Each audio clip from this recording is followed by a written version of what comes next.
President Trump के आने के बाद जो शब्द सबसे ज्यादा चर्चा में है वो है टैरिफ।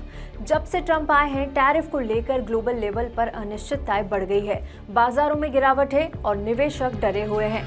अमेरिका और चीन के बीच टैरिफ वॉर थमता हुआ नहीं दिख रहा है। पहले ट्रंप ने चाइना से आने वाले प्रोडक्ट्स पर 10% टैरिफ लगाने का ऐलान किया था।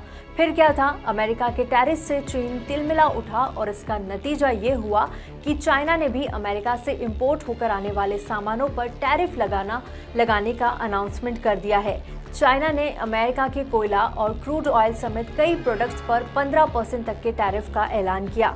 इसके बाद अब फिर यूएस प्रेसिडेंट डोनाल्ड ट्रंप ने चाइना पर जो 10% का टैरिफ लगाया था उसको बढ़ाकर 20% कर दिया और ये फैसला तुरंत लागू होगा।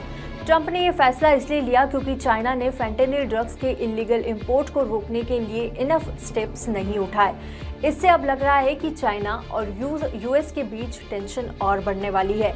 इसके अलावा ट्रंप ने यह भी ऐलान किया है कि जो कनाडा और मैक्सिको पर 25% का टैरिफ का ऐलान किया था वो आज से लागू हो गए हैं। अमेरिका का ये कदम उसके दो सबसे बड़े ट्रेड पार्टनर्स के खिलाफ सबसे बड़ा हमला है।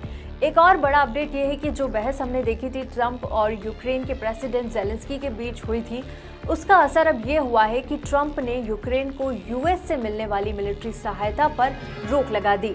इससे भी इंटरनेशनल लेवल पर अनसर्टेनिटीज और बढ़ती हुई नजर आई। अमेरिका की आर्थिक स्थिति भी अब बिगड़ती हुई नजर आ रही है। सोमवार को जारी हुए एक निजी सर्वे के मुताबिक पिछले महीने अमेरिकी मैन्युफैक्चरिंग एक्टिविटी में ठहराव सा आ गया है। ग्रोथ धीमी हो गई है और महंगाई बढ़ गई है। साथ ही नए टैरिफ से रोजगार के मौके कम हुए हैं। अमेरिका का रॉ मटेरियल प्राइस इंडेक्स जून 2022 के बाद सबसे ऊंचे स्तर पर पहुंच गया। ये सारी खबरें बताती है कि जिस ट्रेड वॉर से बचने की थोड़ी बहुत उम्मीद जताई जा रही थी, अब उन पर भी पानी फिरता नजर आ रहा है। आप इस स्थिति पर क्या राय रखते हैं, हमें कमेंट करके जरूर बताएं और ऐसे ही वीडियोस के लिए एनडीटीवी प्रॉफिट हिंदी को सब्सक्राइब जरूर करें।